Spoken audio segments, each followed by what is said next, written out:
kita akan membahas terkait dengan materi bangun datar dan juga bangun ruang. Oke, saya akan share screen.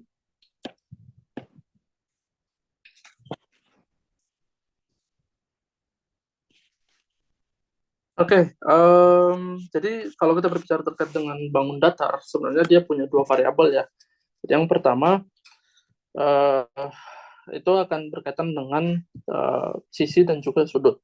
Oke, nah kalau sisinya sendiri itu nanti akan bergantung pada penamaan bangun datar itu sendiri. Jadi misalnya kalau sisinya 3 itu akan disebut dengan segitiga, kalau sisinya 4 itu akan disebut dengan segi 4 gitu ya, dan seterusnya. Lalu kalau untuk sudut, nah, untuk bangun datar itu sendiri itu nanti dia akan punya yang namanya total sudut. Jadi keseluruhan sudutnya itu akan memiliki total sudut. Nah, totalnya itu akan dirumuskan dengan n-2 dikali dengan 180 derajat, dengan n-nya itu adalah banyak sisi gitu ya. Jadi misalkan kalau misalkan dibilang itu adalah segitiga, berarti kan n-nya adalah 3 gitu ya. Nah, sehingga kalau kita mencari total sudutnya adalah 3 kurang 2 dikali 180 derajat. Atau total sudut dari sebuah segitiga itu adalah 180 derajat. Nah, kalau kita akan belajar terkait jenis-jenis terkait dengan bangun datar itu sendiri ya. Jadi nanti akan banyak sekali bangun datar dan bangun ruang yang akan kita pelajarin. Oke. Nah, yang pertama kita akan belajar terkait dengan persegi dan persegi panjang. Jadi sebenarnya persegi dan persegi panjang ini identik ya, tapi tidak serupa karena persegi itu semua sisinya sama. Jadi yang pertama, persegi kita berbicara terkait dengan seluruh sisinya yang bernilai sama atau besarnya sama, ya. Dan persegi panjang dia sisinya beda ya, di mana ada yang disebut sebagai panjang dan ada yang disebut sebagai lebar gitu ya. Di mana pastinya nilai panjang itu akan lebih besar dari lebar gitu. Oke. Nah, lalu kalau misalkan kita berbicara terkait dengan bangun datar, tentunya ada yang namanya luas dan keliling.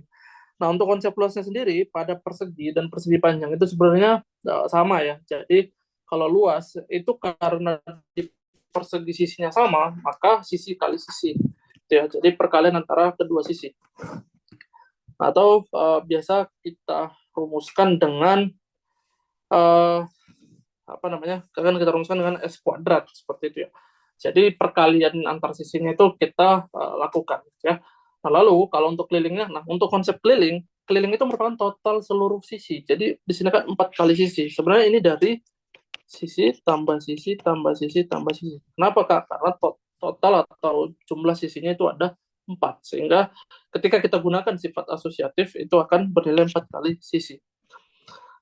Itu ya, dan konsep keliling juga sama di semua bangun datar nantinya. Cuman untuk konsep luas dibangun segi 4 itu pastinya adalah sisi kali sisi. Nah, karena di persegi panjang tadi kita sudah breakdown bahwa ada panjang dan lebar, maka luasnya adalah panjang kali kali lebar gitu ya. Dan juga untuk kelilingnya tadi ya, kelilingnya adalah panjang tambah lebar. Atau 2 kali panjang tambah 2 kali lebar. Kalau kita gunakan sifat asosiatif, maka keluarlah 2 kali panjang tambah lebar. Seperti itu ya. Nah, lalu untuk bangun datar yang selanjutnya ada yang namanya trapesium dan juga ada yang namanya segitiga ya. Nah, kalau untuk trapesium sendiri itu terbagi atas 3 ya. Jadi ada yang namanya trapesium siku-siku, trapesium sama kaki, dan trapesium sembarang. Kalau siku-siku, yang namanya siku-siku berarti dia punya satu sudut siku-siku.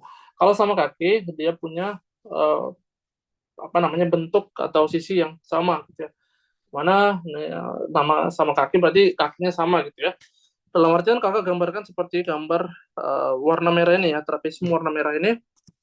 Dimana kalau kamu lihat sisi kiri dan kanan, itu nilainya pasti sama karena bentuknya itu sama gitu ya. Dan juga kalau untuk luas dan kelilingnya, untuk luas dari sebuah trapesium dia dirumuskan dengan setengah kali jumlah sisi sejajar dikali tinggi trapesium. Jadi kalau misalkan kamu lihat di sini trapesium yang agak warna biru ini, nah, sisi sejajar artinya adalah sisi yang memiliki arah yang sama, tapi bentuknya tidak, arah yang sama tapi nilainya tidak sama. Dalam artian identik tapi tidak serupa, gitu ya. Nah, maka di sini kita bisa lihat A dan B itu adalah sisi sejajar, maka rumus luasnya adalah setengah kali A plus B dikali dengan tinggi trapesiumnya, gitu ya. Kalau untuk keliling sama ya, jadi jumlah seluruh sisinya. Jadi kita kelilingi sisinya, nah nanti kita dapat nilai total dari keseluruhannya itu sebagai kelilingnya. Oke, mungkin itu untuk trapesium. Lalu untuk segitiga, nah untuk segitiga itu sebenarnya simpelnya ya, itu konsepnya adalah luasnya sebenarnya adalah alas kali tinggi ya, setengah alas kali tinggi. Cuman ingat bahwa dalam mengerjakan sebuah segitiga, konsep alas itu akan tegak lurus dengan tinggi ya. Jadi konsepnya itu mereka akan tegak lurus seperti itu. Lalu kalau untuk keliling sebenarnya sama ya. Jadi keliling itu adalah penjumlahan seluruh sisinya gitu ya. Jadi seluruh sisinya nanti kita jumlahkan, nanti kita ketemu berapa nilai dari kelilingnya seperti itu. Oke, jadi kalau misalkan bentuknya, misalkan A yang merah ini sebagai alasnya, gitu, maka tingginya akan tegak lurus yang ini ya. Kalau misalkan bentuknya yang ini, maka alasnya yang ini gitu ya. Tegak lurus, intinya tadi tegak lurus ya. Jadi yang tegak lurus dengan alas, gitu ya. Itu akan bertindak sebagai tingginya. Oke, lalu untuk segitiga sendiri sebenarnya dia dibedakan atas dua. Yang pertama itu akan berdasarkan sisi dan juga berdasarkan sudut. Ketika dibedakan berdasarkan sisi, maka itu akan mirip dengan trapesium tadi. Jadi ada yang namanya segitiga sama kaki, sama sisi, dan sembarang. Nah, kalau misalkan segitiga sama kaki, artinya yang tadi ya, kakinya sama, ada dua sisi yang sama. Kalau sama sisi, ketiga sisinya itu sama. Gitu ya. Jadi keseluruhan sisi dari segitiga itu sama. Jadi kalau misalkan sembarang itu nggak ada yang sama, jadi sembarang aja seperti itu ya. Jadi gambarnya sembarang. Lalu kalau untuk sudut, ada yang disebut dengan segitiga siku-siku, segitiga lancip, dan juga segitiga tumpul. Kalau siku-siku, ya tadi ya, sudutnya 90 derajat. Kalau lancip, nilainya itu, atau salah satu sudutnya, itu nilainya 0 sampai 90 derajat. Lalu kalau tumpul, nilainya adalah 90 sampai 180 derajat. Seperti itu ya. Jadi ada segitiga yang seperti itu. Oke. Nah, lalu untuk jajar genjang dan lingkaran ya. Jadi kalau untuk jajar genjang konsepnya sebenarnya sama. Jadi sebenarnya jajar genjang itu adalah bentuk persegi panjang yang ditekan gitu ya.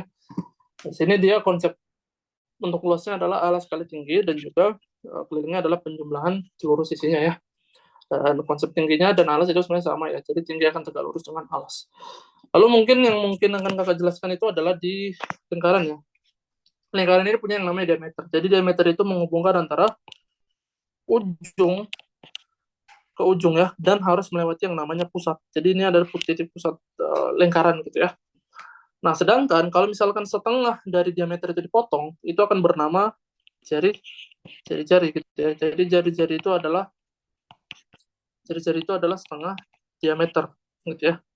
Atau diameter adalah 2 kali jari-jari. Oke. Lalu untuk luasnya adalah VR kuadrat ketika kita menggunakan uh, luas menggunakan jari-jari. Tapi kalau misalkan kita konversi ke dalam diameter atau yang diberitakan diameter, maka kita gunakan 1/4 V kali D kuadrat. Ya. Nah, lalu untuk keliling itu adalah V kali D. Tapi kalau kita konversi ke dalam jari-jari itu adalah 2 kali V. Ya. Oke, seperti itu. Mungkin kita lanjut ya.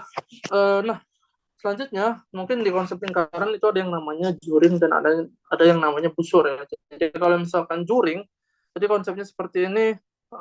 Misalkan gini, kalau misalkan juring kita menggunakan luas ya. Jadi misalkan ada sudut yang terletak ya, yang terletak di antara dua jari-jari. Jadi juring ini ketika kita melihat juring itu kan adalah luas di dalam jari-jari ya, yang dipisahkan oleh jari-jari dan busur tersebut ya. Nah, kalau kita mau mencari juring itu adalah theta atau sudutnya yang di sini gitu ya.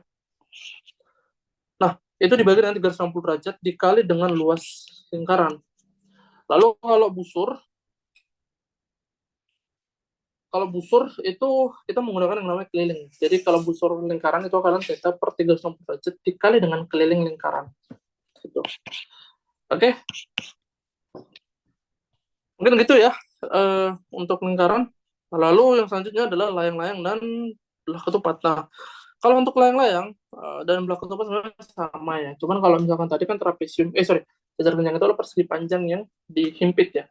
Sedangkan kalau layang-layang itu adalah kalau belah ketupat itu adalah persegi yang dihimpit seperti itu. Nah, kalau untuk rumusnya sama di 1 kali D2/2 dibagi dengan 2. Tapi bedanya adalah kalau untuk belah ketupat, karena basicnya tadi itu adalah persegi, jadi untuk D1-nya itu akan sama dengan di 2. Jadi diagonal 1 akan sama dengan diagonal yang kedua. Jangan kalau untuk layang-layang itu D1-nya tidak sama dengan D2. Gitu ya. Seperti itu. Nah, untuk rumusnya seperti ini ya. Penjumlahan dan luasnya itu sama ya. Apalagi untuk keliling itu sama. Oke. Nah, selanjutnya kita akan masuk ke bangun ruang. Nah, bangun ruang ini sebenarnya sama ya. Jadi dia bedanya kalau di bangun ruang, ini kita akan belajar terkait dengan cara mencari volume dan cara mencari dengan luas permukaan. Gitu ya. Oke. Nah, kita mulai dari yang pertama, itu ada di kubus dan balok. Nah, basicnya kalau kubus itu berasal dari yang namanya persegi. Ya, sedangkan kalau balok dia persegi panjang. Jadi ini persegi panjang, di mana tentunya kalau persegi berarti seluruh sisinya sama ya. Sehingga kalau misalkan dirumuskan, volume kubus itu adalah sisi kali sisi kali sisi atau sisi pangkat 3. Sedangkan untuk luas permukaannya adalah 6 kali sisi kuadrat ya. Nah, sedangkan untuk kelilingnya ya tinggal 12 kali sisi, karena ada 12 sisi kubus ya. Lalu kalau untuk sorry, bukan 12 sisi ya, tapi 12 rusuk. Lalu kalau untuk luas satu sisinya itu ya sisi kali sisi. Kenapa? Karena sisinya itu adalah berbentuk persegi. Ya. Lalu kalau untuk balok, volumenya adalah panjang kali lebar kali tinggi. Lalu untuk luasnya adalah 2 kali panjang kali lebar kali tinggi. Tambah panjang kali, 2 kali panjang lebar kali tambah lebar tinggi tambah panjang tinggi. Lalu untuk diagonal ruangnya seperti ini. Kelilingnya adalah 4 kali panjang tambah lebar tambah tinggi. Nah, selanjutnya kita akan belajar terkait dengan tabung ya. Jadi yang pertama kita akan belajar terkait dengan tabung sebelum kita ke prisma dan limas. Tabung itu bentuknya ya, seperti ini ya, seperti gambar warna pink kalau kamu lihat, di mana ada tinggi dan alasnya berbentuk lingkaran. Jadi alasnya ada lingkaran. Nah, untuk volumenya itu adalah luas alas kali volumenya adalah luas alas kali tinggi. Di mana karena alasnya lingkaran, maka dia adalah VR kuadrat kali T. Ya. Nah, kalau untuk prisma, nah prisma ini bentuknya macam-macam ya. Jadi ada yang alasnya segi 4, segi 3 gitu ya. Mungkin karena di sini bentuknya segitiga, maka sebenarnya volumenya itu sama ya, luas alas kali tinggi. Maka kalau misalkan dia bentuknya segitiga, maka luas alasnya adalah setengah kali alas kali tinggi gitu ya, dikali dengan tinggi prismanya. Jadi bedakan tinggi segitiga dengan tinggi prismanya. Jadi kalau misalkan tinggi prisma itu adalah, saya gambarkan seperti ini ya. Ini adalah tinggi prisma AD gitu ya, ini tinggi prisma. Oke, sedangkan kalau misalkan kita tarik garis ke bawah, nah ini, misalkan ini di aksen gitu ya, maka D di aksen ini adalah tinggi segitiga atau tinggi alas gitu ya. Seperti itu. Oke, mungkin itu lalu kalau untuk luas permukaannya adalah keliling alas kali tinggi tambah 2 kali luas alas gitu ya. Lalu kalau untuk limas, volumenya adalah sepertiga dikali luas alas dikali tinggi. Lalu untuk luas permukaan itu adalah luas alas ditambah luas lubung limas gitu ya. Karena luas permukaannya juga V kali R kuadrat ditambah V kali R kali S. Oke, lalu untuk bola yang terakhir, bola itu ya kalau kamu lihat ya, bola itu sebagai bangun ruang, dimana dia punya volume 4/3 kali V kali R kuadrat pangkat 3 ya, dengan luas permukaannya 4 kali V kali R kuadrat, seperti itu. Oke, nah lalu untuk contohnya, mungkin kita akan masuk ke contoh ya. Oke, jadi yang pertama, jika sebuah persegi memiliki luas 36 cm kuadrat, maka kelilingnya berapa? Berarti kan yang pertama kita harus cari dulu berapa sisinya ya. Di sini kita dapat sisinya adalah 6, karena luasnya adalah S kuadrat ya. Ingat kalau misalkan di kiri itu kuadrat, maka di kanan akan menjadi akar kita dipindahkan ya. Dan kita rumuskan tadi 4 kali sisi gitu ya. Maka kelilingnya adalah 4 kali 6 atau 24 cm. Ya. Oke. Mungkin untuk video pembelajarannya untuk materi bangun dan bangun datar mungkin segitu aja. Kalau ada salah kata kakak minta maaf, akhir kata kakak ucapkan